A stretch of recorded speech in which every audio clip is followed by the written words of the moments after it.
Fala galera, seja bem-vindo a mais um Pode Azer. Hoje o meu convidado é um daqueles grandes amigos que eu tenho vontade, juro, de colocá-lo num potinho, deixar ali, ó, não tira mais. Eu tenho certeza que se você não conhece, você vai ter essa vontade também de colocar ali um potinho e ter para sempre ou tê-lo como amigo. O meu convidado é o meu grande amigo Pedro Zonta, de Palmeira do Oeste, não é de qualquer lugar não. Oi pessoal, tudo bem? Meu nome é Pedro Zonta, sou professor de História e tô hoje aqui para conversar com a Carla. E aí, Carla, o que a gente vai conversar hoje? Ah, Pedro. Você gostou? Eu tô bom nisso aqui. Ele tá ótimo.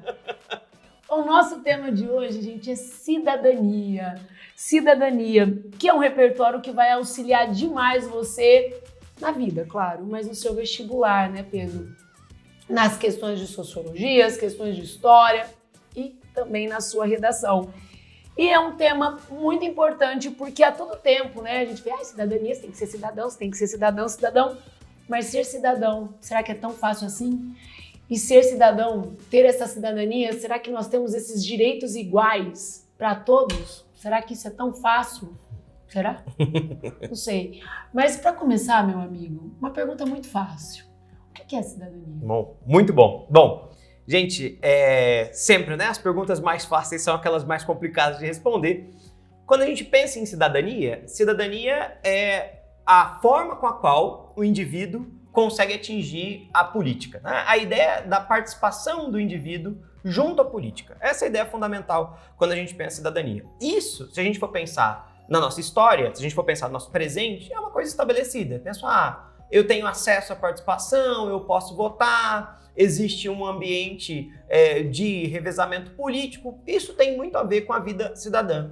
Mas se a gente pensa no passado, se a gente pensa no funcionamento da história, não é sempre assim, né? Se a gente olha lá para trás, por exemplo, até antes do século XVIII, até o 1750, por exemplo, não são todas as pessoas que podem participar da política. Originalmente, se a gente olha para a Europa, quem tem acesso à participação política, que importa para a política dos estados, são os membros da nobreza. Então é necessário nascer em famílias que estão desde a formação dos primeiros países para que se possa ser cidadão, para que se tenha acesso à participação política.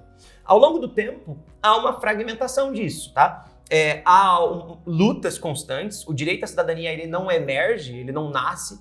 Toda conquista cidadã vem das brigas sociais, das lutas sociais dos grupos para terem acesso. Então, ao longo do tempo, a gente vai abrindo essa cidadania nos direitos. E aí, a gente costuma separar da seguinte maneira.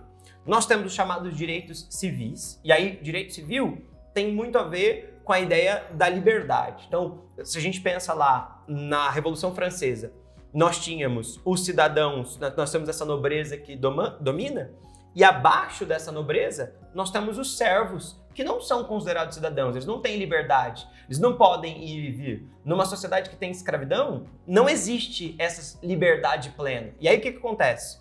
Uma primeira conquista dessas sociedades, onde há esse domínio, é a ideia da liberdade. Então, vamos estabelecer aqui uma liberdade, e a partir dessa liberdade, constitui-se um outro valor fundamental, que é a igualdade. Então, para que as pessoas estejam vinculadas à política, elas precisam ser livres, precisam ser consideradas iguais. Essa é uma base.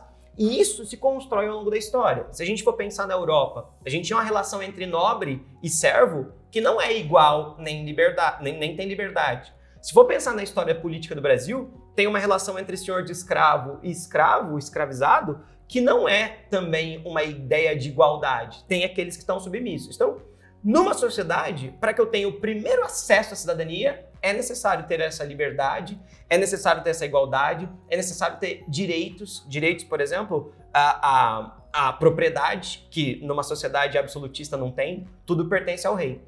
Conseguido isso, a gente consegue avançar para uma segunda etapa, que são os direitos políticos. São esses indivíduos que vão querer participar mais ativamente da política. Afinal de contas, agora não existe um senhor que está acima deles, certo? Então, se eu não tenho um senhor acima de mim, o que eu quero fazer? Participar das decisões que vão afetar a minha vida. Então, esses direitos políticos têm muito a ver com a capacidade de voto, tem muito a ver com a possibilidade de escolher seus representantes, de escolher o sistema de Estado. E aí vamos pensar em direitos políticos, porque muitas camadas sociais, muitos grupos sociais, ao longo do tempo, foram afastados desses direitos políticos. Pensa, por exemplo, nas mulheres. No Brasil, você tem direito ao voto criado na Constituição desde 1824, quando houve a primeira Constituição do Brasil. A mulher só vai ter direito ao voto em 1932, são mais de 100 anos depois, entende? E não só, se a gente vai pensar em analfabetos, tá? Que é uma outra maneira de excluir uma parcela da sociedade brasileira, o voto possibilitado para analfabetos vai estar muito presente na Nova República somente, em 1988, na chamada Constituição Cidadã. Então, são direitos que vão aos poucos aparecendo. A partir do momento que você tem uma sociedade em que há essa liberdade, em que há essa possibilidade da participação política, tem um outro problema, que é o seguinte: as pessoas têm as mesmas formas, os mesmos acessos à participação política?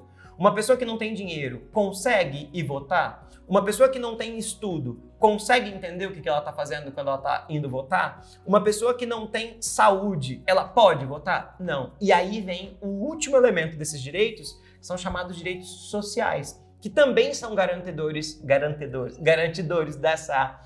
não posso falar errado na frente da professora, pelo amor tá de maluco? Também são elementos fundamentais nessa formação da cidadania. Em que sentido? No sentido de que esses direitos sociais garantem uma equidade maior entre as pessoas. Então, o acesso à educação é uma forma fundamental para eu ter acesso à cidadania, para eu entender o que é o sistema que está acima de mim, para eu conseguir entender qual a minha ação na política, como essas coisas conseguem se transformar. O direito à saúde é fundamental para que eu tenha, as pessoas possam ter seus filhos, é fundamental para que as pessoas possam ter acesso com saúde mesmo ao momento da votação. O direito de um trabalho justo e bem remunerado também faz parte desses direitos sociais. E, de novo, são vários fatores para a efetivação da cidadania. Exatamente. Então, fazendo um resumo dessa árvore, cidadania é o acesso à política, a possibilidade de acessar essa política. E aí, esses direitos são os princípios desse acesso. Então, eu preciso ter liberdade, eu preciso poder participar da política e eu preciso ter uma equidade maior para conseguir participar dessa política. Consegue entender? Então, por isso que essa discussão é uma discussão tão fundamental. Porque se eu tiro um desses direitos, se eu removo um desses elementos, essa cidadania não se efetiva. Entende? Entendi. É isso. Pedro, e como que a gente pode pensar essas desigualdades que nós temos? Sim. Né? Essas desigualdades, elas vão afetar esse exercício? Sim. Acho que é até interessante a gente pensar na literatura, né? Nossa, a gente pensa na Carolina Maria de Jesus. Sim, como Fabiana, autora. Como autora, essa mulher que, para que ela pudesse exercer o tanto que ela trabalhou, o tanto que ela lutou, e ela queria que os filhos fossem cidadãos, e o que ela fez? Ela fazia de tudo, trabalhava, pegava o lixo, né? Sim. Era todos os dias, ela acordava de madrugada, não tinha hora para dormir, para os filhos estudarem, para que os filhos tivessem um mínimo, para que eles fossem cidadãos. E ela lutou muito para isso. E aí é interessante pensar, a gente está pensando em um caso que está diretamente vinculado com desigualdade social absurda, né? Preconceito, o racismo que está muito imbuído em tudo que está vinculado a ela, né? E aí o que é interessante pensar? É interessante pensar que esses são fatores que afastam os indivíduos da cidadania. Se a gente pensa um Estado, que a gente chama de Estado democrático de direito, em que as pessoas têm que ter participação na política, têm que ter voz ativa, como uma pessoa que, pela profissão, não é encarada como igual pelos demais. Catadora de lixo. Pela cor, não é encarada pelos demais. É uma pessoa negra. Mãe solteira. Mãe solteira, não tem acesso à participação política. Não teve escolaridade. Porque não teve nenhuma. Existe no Brasil também uma espécie de discussão acerca da escolaridade que é importante pra gente pensar também isso, entende? Então, esse é um exemplo de uma pessoa que vai ser diretamente afetada no momento da participação política. E o que isso significa no final das coisas do processo político? Ela não vai conseguir escolher um representante que possa auxiliar ela na melhora da qualidade de vida. Porque quem montam as políticas públicas? Quem é que organiza? A gente fala dessa estrutura, que é o Estado, e o Estado parece que ele existe perpetuamente de uma mesma maneira. E ele não existe assim. O que movimenta o Estado, o que movimenta a criação de políticas públicas, é o entendimento de que tem pessoas que estão nessas dificuldades. E essas pessoas precisam escolher os seus representantes para que esses representantes se preocupem com elas, né? Porque se eu tenho só um grupo que consegue votar, esse grupo vai votar sempre nos seus pares, nos seus iguais. E essas pessoas vão fazer política para quem? Para elas. quanto mais diverso é o Estado democrático, quanto mais diversa é a democracia, maior é a qualidade da política, porque a política passa a olhar para essas pessoas que são excluídas socialmente, economicamente, culturalmente, entende? Tudo isso faz parte e tudo isso reflete nessas dificuldades. E isso pensando em pequenos elementos. A gente olhou para um lado do espectro político, mas tem muito mais coisa, né? E sem falar de questões de gênero que afastam as pessoas da participação política, né? Tudo isso. Pedro, então pra gente terminar, Sim. Educação, meu filho. Como que a educação, só a educação, ela vai contribuir sim muito com esse processo da cidadania? É um processo, assim, sozinha, né? Sozinha a palavra perde seu significado, né?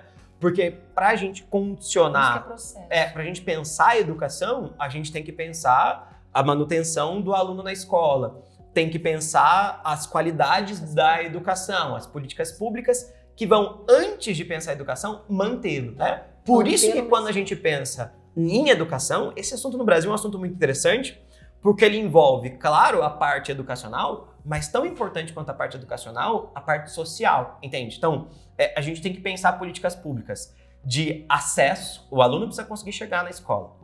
Permanência, ele precisa continuar na escola. Por exemplo, Fabiano. Isso. Menino mais velho, menino mais novo, a gente não vê escola. Vamos pensar que a gente tem uma exclusão à cidadania aí a partir do documento, entende? Porque pensa, isso também é uma forma de exclusão. Né? Os meninos não têm nome, não é? Não tem pra começar, não tem nome. A cachorra tem. A cachorra tem, os meninos não. Mas eles não têm documentação. E isso é uma coisa fundamental da gente pensar esse processo da cidadania. Porque, de novo, né? É um tema que parece tão simples, mas que envolve um conjunto tão grande de coisas quando a gente pensa política. É isso, né? É isso. Fechou? Entenderam por que ele tem que ficar num potinho? Todo mundo entendeu?